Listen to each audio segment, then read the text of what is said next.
ይህን ቪዲዮ እስከ መጨረሻው ካያችሁት ስለ ወደረኝነት 10 ጥያቄ ብትጠየቁ ቢያንስ 10 ትመልሳላችሁ። ስለዚህ በዛሬ ቪዲዮአችን ወደረኝነት ምንድነው፣ እርት ወደረኝነት ምንድነው፣ እንደዚሁም ደግሞ ኢ እርት ወደረኝነት ምንድነው የሚለው ነገር እያንዳንዱ ነገር በግልጽ አስረዳችኋለሁ። ስለዚህ ይህንን ቪዲዮ ላይ ከማድረግ እንጀምር። ወደ ቪዲዮ እንግባ። ወደረኝነት ማለት ሁለት ወይም ከዚያ በላይ ነገሮች በአንድ የተመጣጠነ መጠን እየተቀያየሩ መሄዳቸው ነው ይላል። ወደረኝነት ማለት ሁለት ወይም ከዚያ በላይ ነገሮች በአንድ የተመጣጠነ መጠን እየተቀያየሩ መሄዳቸው ወይም ደግሞ አንዱ ነገር ሲጨምር ወይም ሲቀንስ ሌላው በተመሳሳይ መጠን ይለዋወጣል፣ ይቀንሳል ወይም ደግሞ ይቀንሳል አሊያም ይጨምራል ማለት ነው።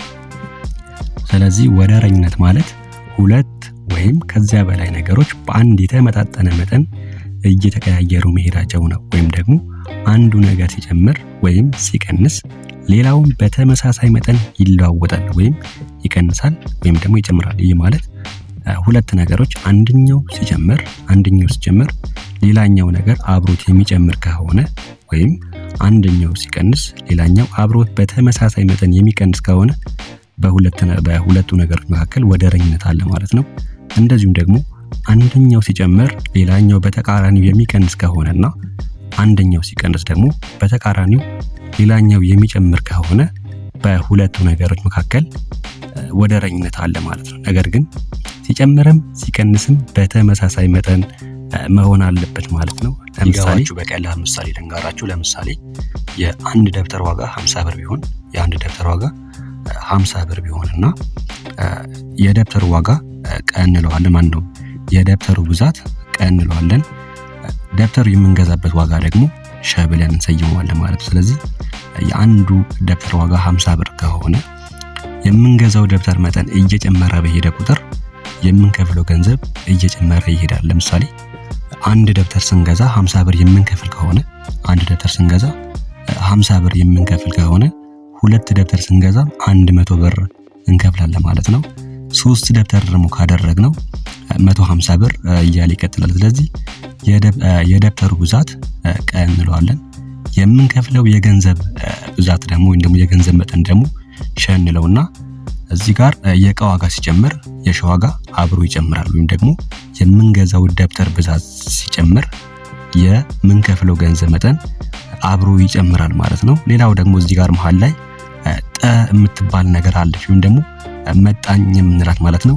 መጣኝ ማለት ቀና ሸ በምን ያክል መጠን እንደሚለዋወጡ የምትወስነው ዋጋ ናት። ይህ ማለት አንድ ደብተር ደብተሩ በአንድ ቁጥር ከፍ ሲል የምንከፍለው ገንዘብ በምን ያክል ከፍ አለ የሚለው ነገር የምትወስነዋ መጣኝ ትባላለች ማለት ነው። ስለዚህ አንድ ደብተር ስንገዛ 50 ብር ነበር የከፈልነው። ሁለት ደብተር ደግሞ ሲሆን 100 ብር ሆነ። 3 ሲሆን 150 ብር ይሆናል ማለት ነው። ስለዚህ እዚህ ጋር የደብተሩ መጠን በአንድ ከፍ ሲል የገንዘቡ መጠን በ50 ብር እየጨመረ ይሄዳል። እዚህ ጋር ጠ 50 ይሆናል ማለት ነው። ደግሞ መጣኛችን 50 ነው። ምክንያቱም መጣኝ ማለት ሁለቱ ቀና ሸ በምን ያክል መጠን ይለዋወጣሉ ወይም ደግሞ ቀ አንድ ሲጨምር ሸ ምን ያክል ጨመረ፣ ሸ ምን ያክል ጨመረ የሚለው ነገር የምትወስነዋ መጣኝ ትባላለች። ስለዚህ እዚህ ጋር በምሳሌ እንደነገርኳችሁ በቀና በሸ መካከል ወደረኝነት አለ ወይም ደግሞ የእቃ ዋጋ ሲጨምር የሸ ዋጋ አብሮ ይጨምራል። ቀ 1 ሲሆን ሸ 50 ነበር። ቀ 2 ሲሆን ሸ 100 ሆነ። ቀ 3 ሲሆን ሸ ደግሞ 150 እያለ በ50 እየጨመረ ይሄዳል። ወይም ደግሞ የእቃ ዋጋ በአንድ ከፍ ሲል የሸ ዋጋ በ50 ከፍ ስለሚል መጣኛችን ወይም ደግሞ ጠ 50 ነው ማለት ነው። የእቃ ዋጋ ሲጨምር የሸ ዋጋ አብሮ የሚጨምር ከሆነ እርት ወደረኝነት ነው ይባላል። ሁለቱም አንደኛው ሲጨምር ሌላኛው የሚጨምር ከሆነ ወይም ደግሞ አንደኛው ሲቀንስ ሌላኛው የሚቀንስ ከሆነ ወይም ደግሞ ሁለቱም በተመሳሳይ አቅጣጫ የሚሄዱ ከሆነ ወደረኝነት እርቱ ወደረኝነት ይባላል። ሁለተኛው ደግሞ ኢ እርቱ ወደረኝነት ይባላል። ይህ ማለት አንደኛው ሲጨምር ሌላኛው የሚቀንስ ከሆነ ነው። አንደኛው ሲጨምር ሌላኛው የሚቀንስ ከሆነ ይሄኛው ኢ ርቱዕ ወደረኝነት ይባላል ማለት ነው። እሺ እዚህ ጋር ቀ ከሸ ጋር ርቱዕ ወደረኛ ነው። ቀ ከሸ ጋር ርቱዕ ወደረኛ የሚሆነው አንድ ቁጥር ጠ ሲኖር እና ቀ እኩል ይሆናል ጠ ሸ ከሆነ ብቻ ነው። ቀ እኩል ይሆናል ጠ ሸ ከሆነ እና ጠ የወደረኝነት ጠቋሚ ወይም መጣኝ ይባላል። ቅድም እንደነገርኳችሁ ቀ ከሸ ጋር ቀ ከሸ ጋር ርቱዕ ወደረኛ የሚሆነው የቀ ዋጋ ሲጨምር የሸ ዋጋ አብሮ የሚጨምር ከሆነና የሸ ዋጋ ሲጨምር ደግሞ የቀ ዋጋ አብሮ የሚጨምር ከሆነ ርቱዕ ወደረኛ እንለዋለን ማለት ነው። ለምሳሌ ቅድም እንደነገርኳችሁ ቀ የደብተር ብዛት ነው። ቀ የምንገዛው ደብተር ብዛት ነው። ሸ ደግሞ የምንከፍለው ገንዘብ መጠን ነው። ይህ ማለት ደብተር ስንገዛ የምንከፍለው የገንዘብ መጠን ሸ እንለዋለን። ስለዚህ አንድ ደብተር ስንገዛ ወይም ደግሞ የአንድ ደብተር ዋጋ 50 ብር ከሆነ ሁለት ደብተር ስንገዛ 100 ብር ይሆናል። ስለዚህ እዚህ ጋር መጣኛችን የሚሆነው 50 ይሆናል። ምክንያቱም የቀ ዋጋ በአንድ ሲጨምር የሸ ዋጋ አብሮ ይጨምራል ወይም ደግሞ የሸ ዋጋ በ50 ከፍ ይላል። እዚህ ጋር ቀና ሸ ቦታ ቢለዋወጡ ችግር የለውም። እኔ የገንዘብ መጠን የደብተር ብዛት ቀ ብዬዋለሁ። የምንከፍለው የገንዘብ መጠን ደግሞ ሸ ስላልኩት ቀና ሸ ቦታ ቢለዋወጡ ችግር የለውም። ስለዚህ የቀ ዋጋ በአንድ ሲጨምር የቀ ዋጋ በአንድ ከፍ ሲል የሸ ዋጋ በ50 እየጨመረ ይሄዳል። ስለዚህ እዚህ ጋር መጣኝ ማለት ቀ በአንድ ሲጨምር ሸ በምን ያክል ጨመረ የሚለው የሚወስነው መጣኝ ወይም ደግሞ የወደረኝነት ጠቋሚ ይባላል። ስለዚህ ቀ 1 ሲሆን ሸ 50 ነበር። ቀ 2 ሲሆን ሸ 100 ይሆናል።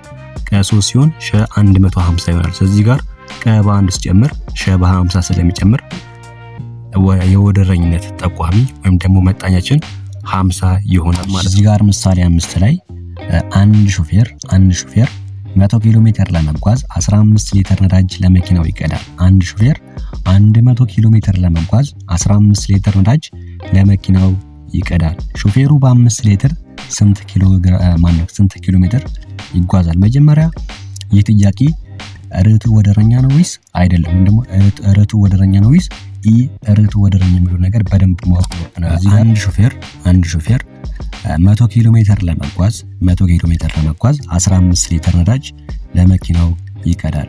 አንድ ሹፌር 100 ኪሎ ሜትር ለመጓዝ 15 ሊትር ነዳጅ ለመኪናው ይቀዳል።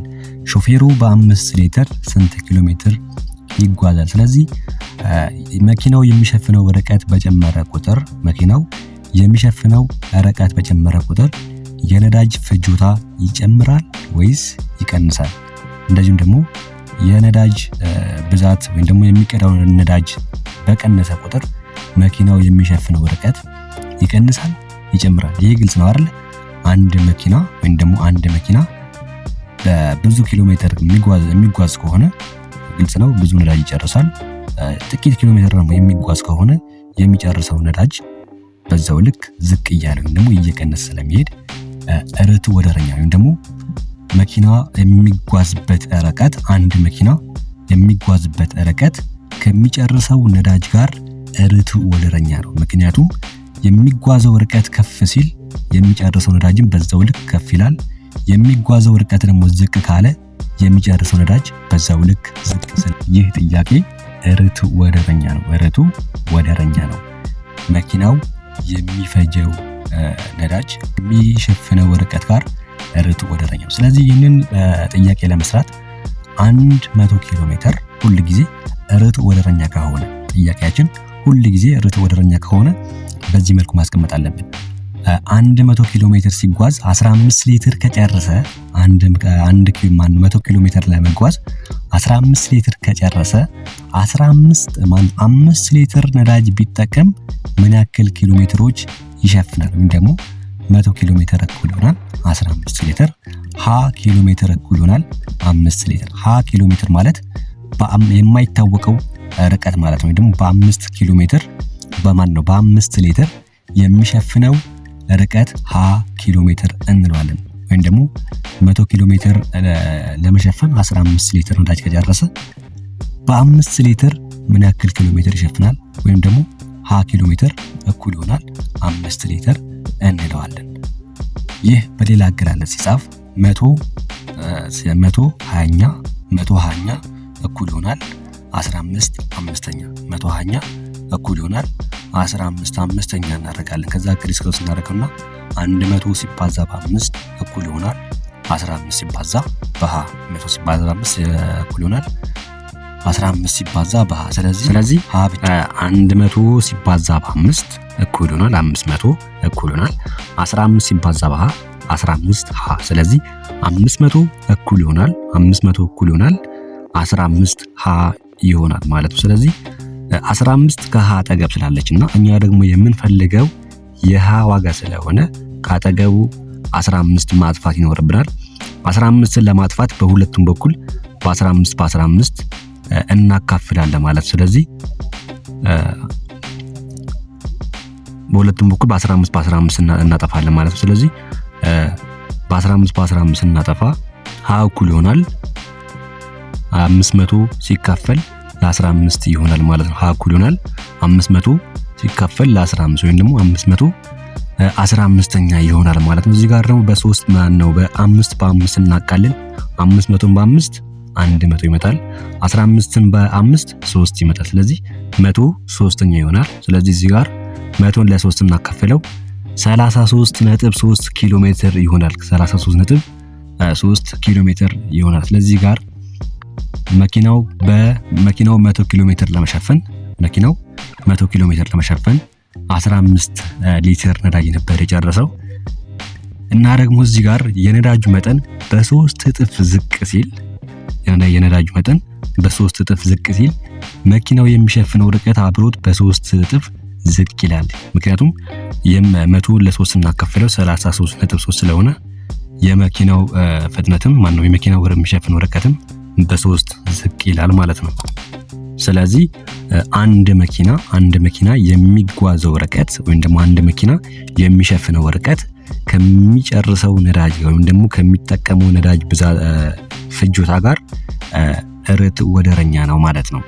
ሁለተኛ ጥያቄ የ19 ወንበሮች ዋጋ 38000 ብር ነው ይላል። የ19 ወንበሮች ዋጋ 38000 ብር ነው። በ26000 ብር ምን ያክል ወንበሮች መግዛት ይቻላል ይላል። እዚህ ጋር ከዚህ ምን ተረዳችሁ? አሁንም ይሄ ጥያቄ ርት ወደረኛ ነው ወይስ አይደለም የሚለው ነገር ቀድመን መመለስ ይኖርብናል። ስለዚህ የ19 ወንበሮች ዋጋ 38000 ብር ከሆነ ወይም ደግሞ በ38000 ብር 19 ወንበር የምንገዛ ከሆነ የገንዘቡ መጠን ዝቅ ብሎ 26000 ብር ከሆነ በ26000 ብር ምን ያክል ወንበር እንገዛለን? ስለዚህ ጋር የገንዘቡ ዋጋ ሲቀንስ የምንገዛው የወንበር ብዛት ይቀንሳል፣ ይጨምራል።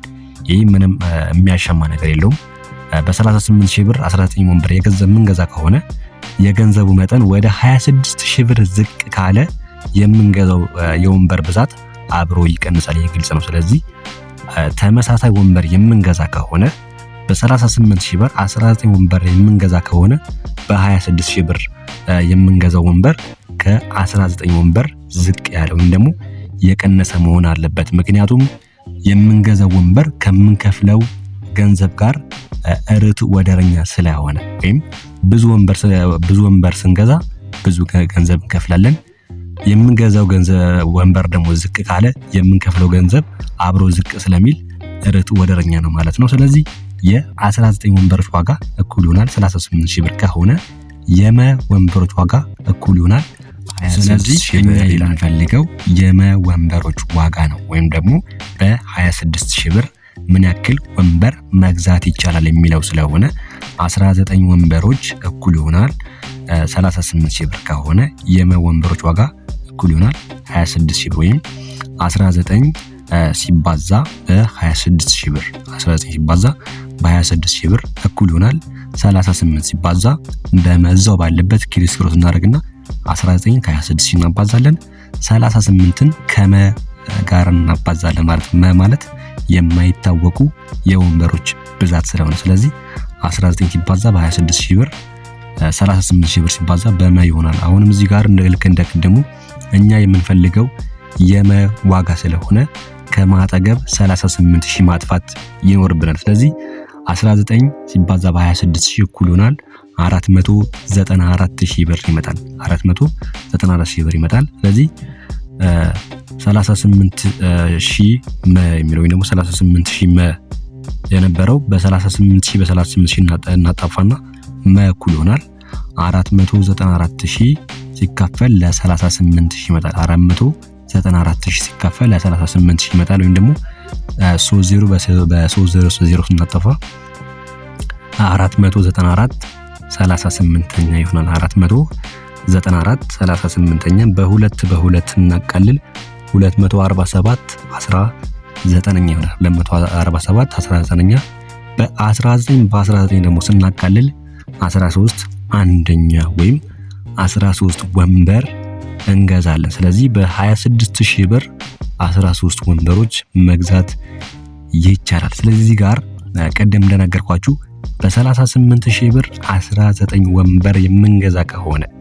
ወይም የ19 ወንበሮች ዋጋ 38000 ብር ከሆነ የገንዘቡ መጠን ወደ 26000 ብር ዝቅ የሚል ከሆነ የምንገዛው ወንበር ብዛት አብሮ ይቀንሳል። ምክንያቱም ርቱ ወደረኛ ስለሆነ ብያቸዋለሁ። ስለዚህ ጋር በ38000 ብር 19 ወንበር የምንገዛ ከሆነ በ26000 ብር 13 ወንበር ብቻ ነው የምንገዛው። ምክንያቱም የገንዘቡ መጠን ዝቅ ካለ የምንገዛው ወንበር አብሮ ዝቅ ይላል ማለት ነው። ስለዚህ ስለ ርቱ ወደረኝነት ያልገባችሁ ነገር ካለ ኮሜንት ጻፉልኝና በድጋሚ ሰፋ ያለ ቪዲዮ ሰራላችኋለሁ።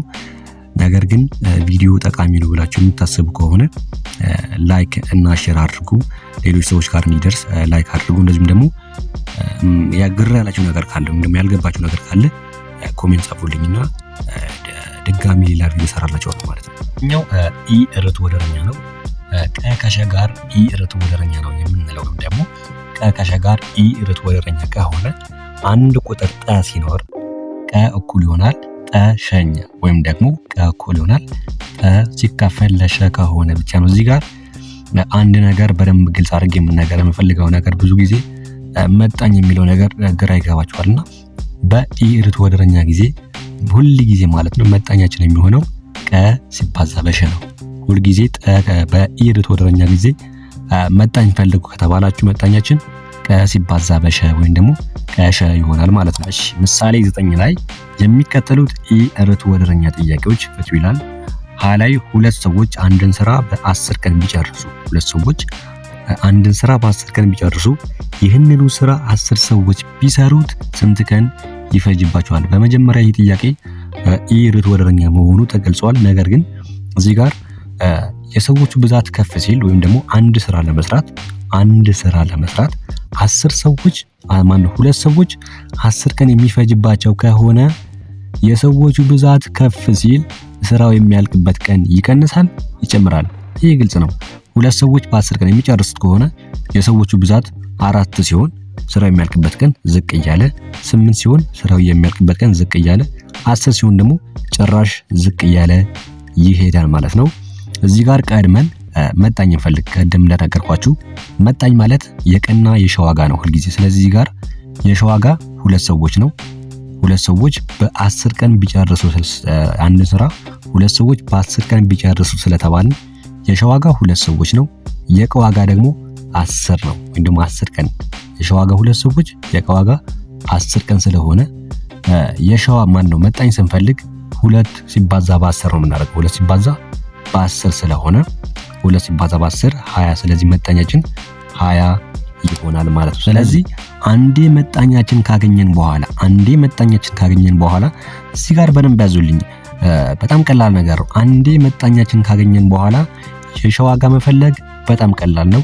የሸ ዋጋ መፈለግ በጣም ቀላል ነው። ምክንያቱም የቀ ዋጋ ስንጠየቅ መጣኛችንን ለሸ እናካፍሏለን። የቀ ዋጋ ስንጠየቅ መጣኛችንን ለሸ እናካፍሏለን። የሸ ዋጋ ደግሞ ስንጠየቅ መጣኛችን ለቀ እናካፍሏለን። የቀ ዋጋ ስንጠየቅ መጣኝ ለሸ እናካፍላለን።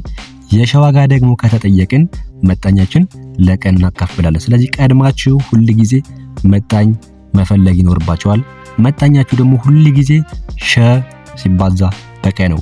መጀመሪያ የሚሰጣችሁ የሸ ዋጋ ከቀ ዋጋ ስታባዙ የምታገኙት መልስ መጣኛችሁ ይሆናል ማለት ነው። ስለዚህ መጣኝ አንድ ጊዜ መጣኝ ያገኛችሁ አንድ ጊዜ መጣኝ ካገኛችሁ የሸ ዋጋ ስትፈልጉ መጣኝን ለቀ ማካፈል፣ የቀ ዋጋ ደግሞ ስትፈልጉ መጣኝን ለሸ ማካፈል ይሆናል ማለት ነው። ስለዚህ እዚህ ጋር አንድን ስራ ለመስራት ሁለት ሰዎች 10 ቀን ቢፈጅባቸው ይህንኑ ስራ 10 ሰዎች በስንት ቀን ይጨርሱታል? መጀመሪያ እዚህ ጋር መጣኝ አገኘን። ምክንያቱም መጀመሪያ ላይ የተሰጠን የሸ ዋጋ 2 ነው፣ የቀ ዋጋ ደግሞ 10 ስለሆነ 10 ሲባዛ በ2 ወይም 2 ሲባዛ በ10 ስናደርግ 20 አገኘን። እቺን 20 መጣኛችን ስለሆነች ቀጥሎ 10 ሰዎች በስንት ቀን ይጨርሱታል? ሁለት ሰዎች በ10 ቀን ከጨረሱት 10 ሰዎች በስንት ቀን ይጨርሱታል? ስለዚህ አሁን የተጠየቅነው የቀ ዋጋ ስለሆነ መጣኛችን ለሸ ማካፈል ነው።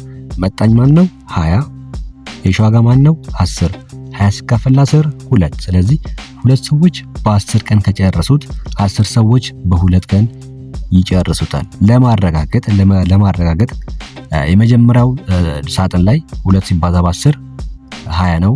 ሁለተኛው ሳጥን ላይ 10 ሲባዛ በመ እኩል ይሆናል 20 መሆን አለበት። ሁሉ ጊዜ ተመሳሳይ መሆን ስላለበት 10 ሲባዛ በመ 20 መሆን ስላለበት 10 በመ የመዋጋ 2 ስናረገው 10 ሲባዛ በ2 አሁንም 20 ስለሚሆን የመዋጋ 2 ይሆናል። ወይም ደግሞ ሁለት ሰዎች በ10 ቀን ከጨረሱት 10 ሰዎች ሲሆኑ ስራው የሚያልቅበት ግን ወደ 2 ዝቅ ይላል። ምክንያቱም ሁለት ሰዎች ብቻ ከነበሩ 10 ቀን የሚፈጅባቸው ስራ 10 ሰዎች ደግሞ ከሰሩት በ2 ቀን ያልቃል። ስለዚህ እዚህ ጋር በደንብ አድርጌ አሁንም ደግሜ ልንገራችሁ።